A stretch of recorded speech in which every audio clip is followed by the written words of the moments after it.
আরে ভাই, কি দেখলাম? ক্যালেন্ডার কি উল্টে গেল নাকি দুনিয়া? মার্নাস লাবুশেনকে হায়দ্রাবাদ অধিনায়ক বানালো। যে লোকটা টি-20তে স্কোয়াডেই থাকার কথা না, সে এখন টস করতে নামে। মানে বিষয়টা এমন হয়ে গেল যে বিয়ের দাওয়াতে গিয়েছেন বিরিয়ানি খেতে, আর আপনাকে বসিয়ে দিল গেটে জুতা পাহারা দেওয়ার জন্য।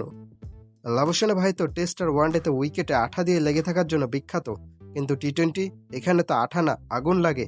অথচ হায়দ্রাবাদ ম্যানেজমেন্ট ভাবলো না, আমাদের এমন কাউকে লাগবে যে দলকে একদম শান্তিতে, মানে একদম ঘুম পাড়িয়ে দিবে। আন্তর্জাতিক ম্যাচে বেচারা বল পাই না, সতীর্থরা তাকে বল হাতে দেখলে মনে হয় ফিল্ডিং সেট না করে বাউন্ডারি লাইন চেক করতে যায়। কিন্তু এখানে এখানে সে এখন full time spinner. Shane one তো উপরে বসে ভাবছেন, আমার পরে উত্তরস্বরী হিসেবে কি শেষমেশে এই লাবুসেনেকেই পাওয়া গেল?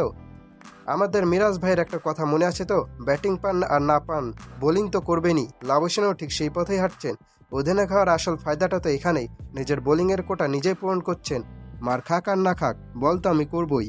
ভাইরে, ক্যাপ্টেন হলে কি নিজের বাড়ির উঠান মনে করা যায় সব? আন্তর্জাতিক ক্রিকেটে পাত্তাই পায় না বোলিংয়ে, আর এখানে সে হায়দ্রাবাদকে মুত্তিয়া মুরলীধরন হয়ে ধুইয়া দিতেছে। সত্যি বলতে টি-20 ফরম্যাটে আর লাবুসেনের ব্যাটিং স্টাইল দুইটা দুই মেরুর জিনিস। একটা হলো বুলেটের গতিতে রান তোলা, আর লাবুসেনা ভাই খেলেন টেস্ট প্রিমিয়াম স্টাইলে। যখন 4 ছক্কার বৃষ্টি হওয়ার কথা, তখন উনি উইকেটে গিয়ে শ্যাডো প্র্যাকটিস করেন।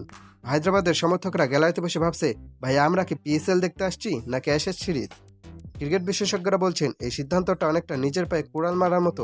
এমনিতে হায়দ্রাবাদ একটি নতুন দল, এখন এই এক্সপেরিমেন্ট যদি কাজে না লাগে, তাহলে হায়দ্রাবাদের মালিকপক্ষকে স্টেডিয়ামের বাইরে টিস্যু নিয়ে বসতে হবে কান্নার জন্য। অধিনায়ক হিসেবে লাবুসেনে যদি ব্যাট হাতেও টেস্ট ম্যাচ ধরে রাখেন আর বোলিংয়ে রান বিলিয়ে দেন, তবে হায়দ্রাবাদ এবার পয়েন্ট টেবিলের একদম নিচতলাতে ফ্ল্যাট কিনতে হবে। দেখা যাক লাবুসেনে তার এই ক্যাপ্টেন্সি পাওয়ার ব্যবহার করে দলকে উদ্ধার করেন নাকি আরও গভীরে ডুবিয়ে দেন। তবে একটা কথা ঠিক, মিরাজ ভাই অন্তত ব্যাটিং বোলিং দুইটাই পারেন। লাবুসেনা ভাই কি পারবেন সেটা প্রমাণ করতে?